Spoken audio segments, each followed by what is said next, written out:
mempraktekkan rekayasa aquaculture di bidang pakan alami. Saya memilih spesies Infusoria untuk dikultur karena dapat digunakan sebagai pakan alami benih ikan lele. Selamat menyaksikan.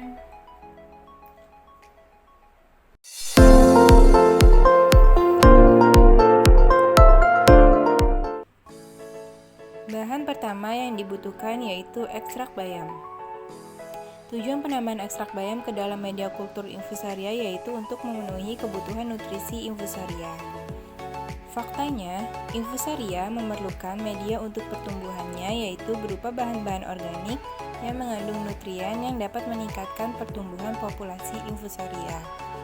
Salah satu media yang mengandung bahan organik yaitu bayam, menurut Fitri et al. 2017. Kandungan nutrien yang terdapat di dalam bayam adalah vitamin A, vitamin B, vitamin C, kalsium, zat besi, dan fosfor, menurut Irma 2015. Menurut penelitian Fitria et al. 2017, bayam terbukti dapat memberikan pengaruh terhadap pertumbuhan populasi infusaria.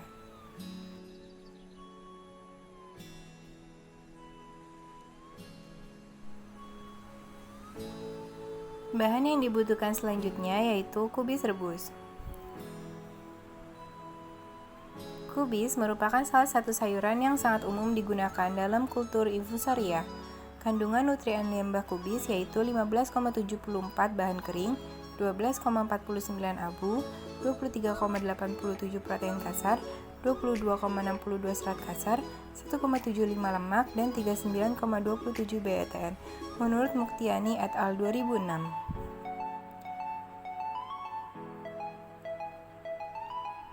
Selanjutnya, siapkan air yang berasal dari kolam budidaya. Air yang digunakan kali ini diambil dari budidaya ikan hias.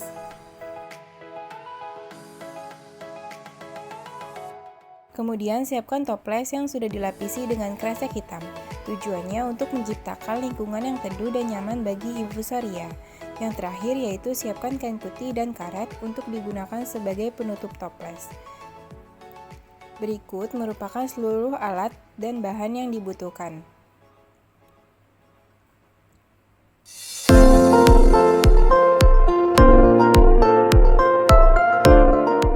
Pertama, siapkan toples yang sudah dilapisi kresek hitam. Letakkan di tempat yang datar. Kemudian, masukkan air budidaya ke dalam toples.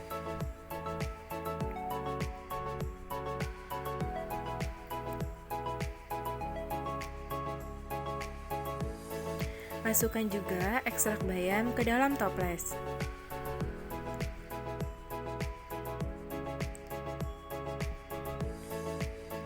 Kemudian masukkan kubis rebus ke dalam toples.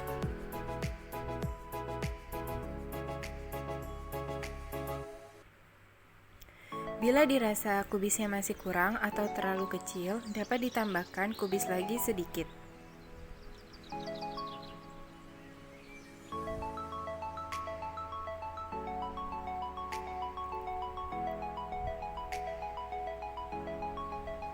Terakhir, siapkan kain kemudian letakkan di atas lubang toples. Pastikan seluruh bagiannya tertutup. Kemudian, beri karet agar kain tidak mudah lepas.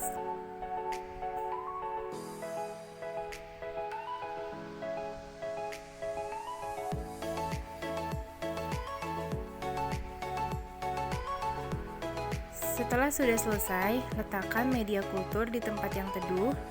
Amati perkembangan infusaria setiap harinya.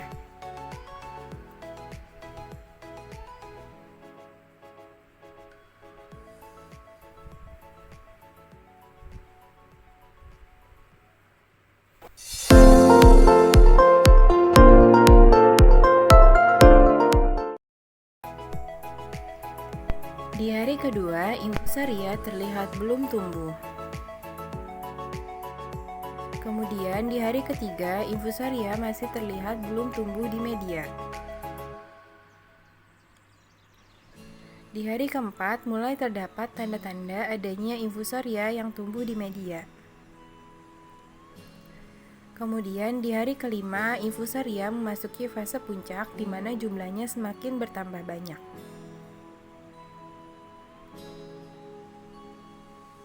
Di hari keenam, infusaria dipindahkan ke gelas kaca untuk mempermudah pengamatan.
Probiotik adalah makanan tambahan atau suplemen berupa sel-sel mikroorganisme hidup yang memiliki pengaruh menguntungkan bagi hewan inang yang mengkonsumsinya melalui penyeimbangan flora mikroorganisme intestinal dalam saluran pencernaan, menurut Fadri et al. 2016. Kemudian, menurut Kurniawan et al. 2019, dijelaskan bahwa penambahan probiotik penghasil enzim ke dalam pakan dapat meningkatkan efisiensi pakan sehingga pakan lebih mudah dicerna dan enzim dapat bekerja lebih efektif dalam meningkatkan kinerja pertumbuhan.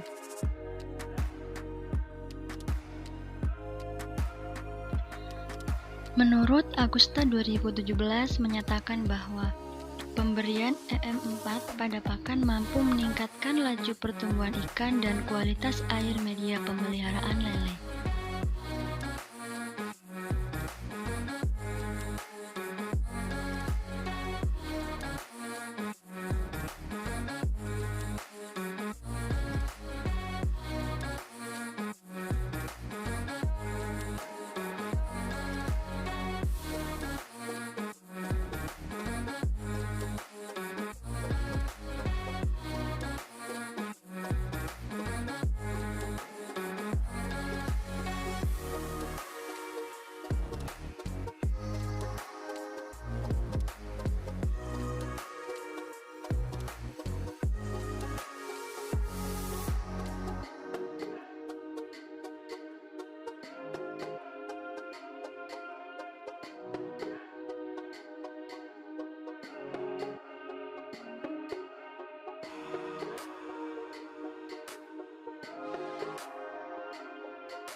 Berdasarkan penelitian Simanjuntak et al. 2020, perlakuan terbaik diperoleh pada P3, yaitu pemberian pakan dengan penambahan probiotik 8 ml per kilogram, di mana menghasilkan pertumbuhan bobot mutlak sebesar 7,56 gram, pertumbuhan panjang mutlak sebesar 3,51 cm, laju pertumbuhan spesifik sebesar 4,64%, FCR sebesar 0,99 dan kelulus hidupan sebesar 93,33%.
Assalamualaikum warahmatullahi wabarakatuh.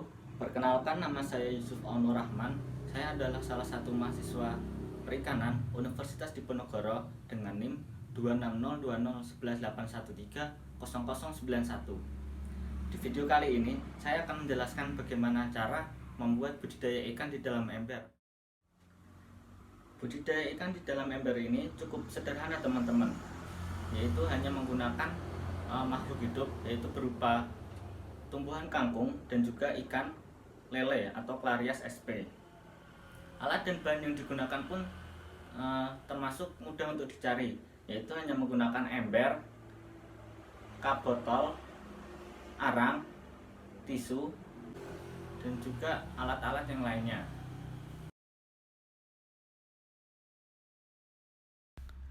Proses sederhana yang digunakan dalam budidaya ikan di dalam ember ini yaitu perombakan amonia menjadi nitrat yang disebut nitrifikasi.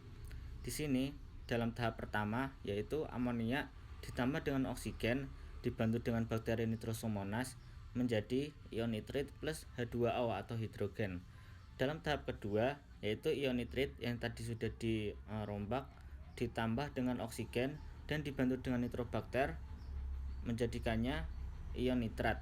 Ion nitrat ini sendiri tidak terlalu berbahaya bagi kualitas air untuk ikan lele yang sedang dibudidayakan.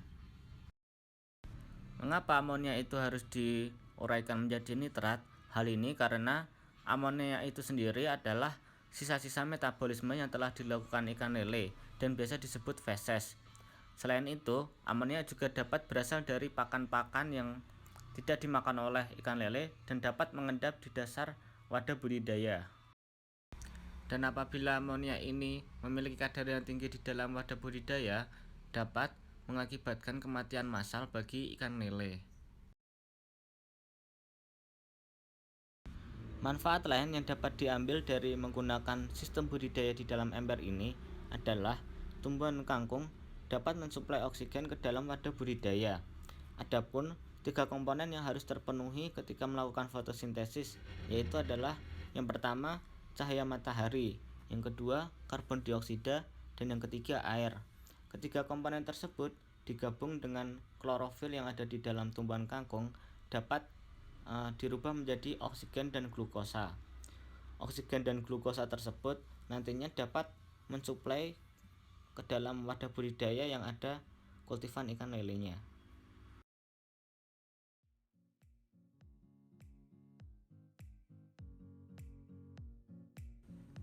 Tahap yang pertama dalam membuat wadah budidaya ikan dalam ember ini yaitu dengan cara melubangi botol cup dengan menggunakan paku yang sudah dipanaskan. Setelah itu, lubangnya jangan terlalu banyak tetapi juga tidak terlalu sedikit agar air dapat bersirkulasi di dalam botol cup tersebut.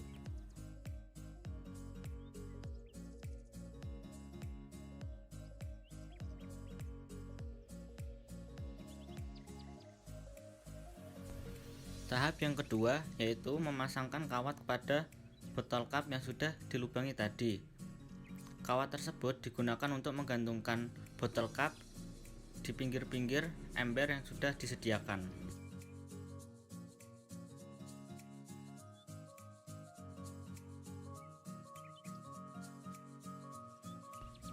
Tahap yang ketiga yaitu meletakkan arang, tisu, dan kapas ke dalam botol cup yang sudah disediakan. Hal ini bertujuan untuk tempat melekatnya akar tumbuhan kangkung dan juga dijadikan untuk filter bagi wadah budidaya.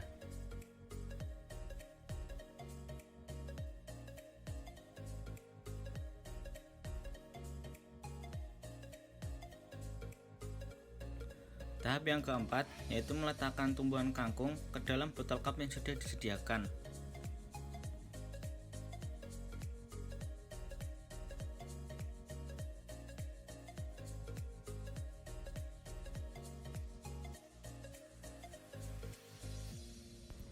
Tahap yang kelima adalah mengisi air dengan air jernih dan memasukkan ikan lele ke dalam wadah budidaya.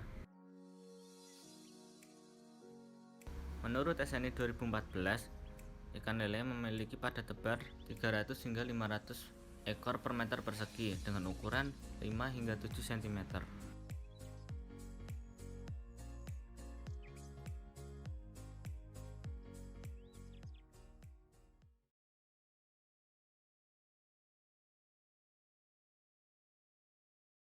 Assalamualaikum warahmatullahi wabarakatuh. Perkenalkan, nama saya Nef Febrian. Dalam video kali ini, saya ingin mengaplikasikan hormon ovalin untuk indukan ikan lele.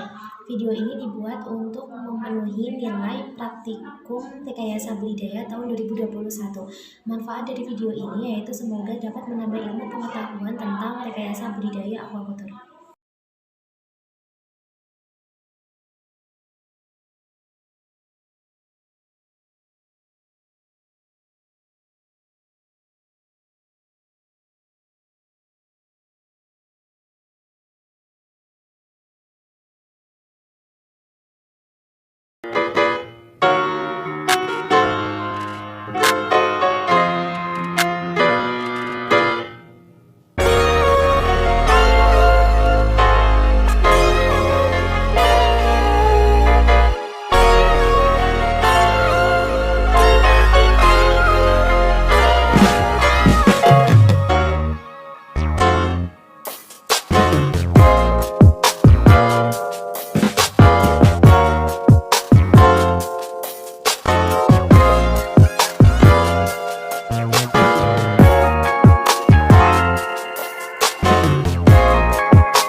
Ikan lele menjadi salah satu budidaya umum yang dilakukan masyarakat Indonesia, sebab sering dicari konsumen mengingat dagingnya yang lezat, terjangkau dari segi harga, dan juga kaya akan nutrisi. Namun, seperti budidaya jenis ikan lain, dalam budidaya lele juga ada beberapa hambatan yang bisa terjadi, seperti penyakit yang sering menyerang ikan lele. Seperti ikan lele berikut yang terkena penyakit Aeromonas atau Aeromonas hydrophila. Aeromonas hydrophila ini merupakan infeksi bakteri yang disebabkan karena kualitas air yang tidak bagus, yang membuat sisa pakan dan kotoran senyawa nitrit semakin membuat bakteri berkembang biak dengan subur. Selain itu, penyakit merah pada kulit lele yang mengelupas ini juga bisa terjadi karena perubahan musim dari kemarau ke penghujan dan bisa menular ke ikan lele lain lewat perantara air. Ciri-ciri umum ikan lele yang terkena penyakit Aeromonas yaitu insang berwarna pucat, ada bercak-bercak merah pada permukaan tubuh atau pangkal sirip ikan. Saluran pencernaan ikan lele juga kadang terserang penyakit atau bakteri Aeromonas sehingga nafsu makan ikan lele berkurang.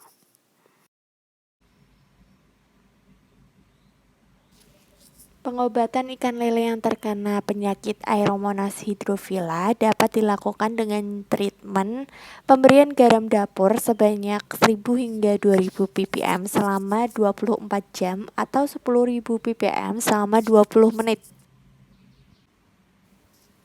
Pengendalian ikan agar tidak terkena penyakit Aeromonas dapat dilakukan dengan cara mengganti air dan meningkatkan kualitas lingkungan kolam. Bakteri Aeromonas hydrophila merupakan salah satu bakteri penyebab penyakit yang berbahaya pada budidaya ikan air tawar. Bakteri tersebut banyak menyerang ikan mas dan juga golongan catfish seperti lele dan patin. Penyakit ini dapat menyebabkan kematian hingga mencapai 80% dalam kurun waktu yang singkat 1 hingga 2 minggu, sehingga sangat merugikan para pembudidaya. Aeromonas hydrophila timbul berkaitan dengan kondisi stres akibat kepadatan yang tinggi, pakan yang buruk atau malnutrisi, handling ikan yang kasar, kualitas air yang buruk atau misal oksigen yang rendah, dan fluktuasi suhu air yang ekstrem. Jika kondisi lingkungan bertambah buruk, maka dapat menimbulkan kematian hingga 100%. Penyakit Aeromonas hydrophila ikan lele sangat berbahaya karena dapat timbulkan kerugian besar bagi pembudidaya akibat dari kematian massal ikan. Kematian ikan lele dapat terjadi secara mendadak dalam rentang waktu 14 hingga 21 hari sejak tanda-tanda penyakit muncul. Bahkan ekstrimnya lagi, penyakit yang disebabkan oleh bakteri Aeromonas hydrophila ini tidak hanya berbahaya buat ikan lele, tapi juga dapat menular kepada manusia lewat luka terbuka yang terdapat pada kulit manusia. Bakteri Aeromonas selalu terdapat dalam air, akan menyerang ikan jika kondisi kesehatan ikan menurun. Turunnya kesehatan ikan lele bisa karena kondisi perubahan cuaca secara drastik seperti panas terik berganti dengan hujan deras atau kondisi kualitas air yang buruk.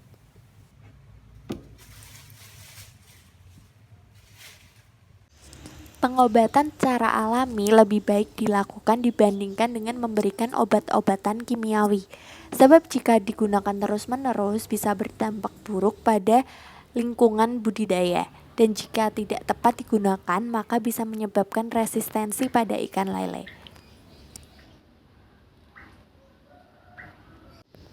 Dari semua kemungkinan yang akan terjadi setelah terjangkit penyakit Aeromonas hydrophila, karena itu lebih baik mencegah daripada mengobati.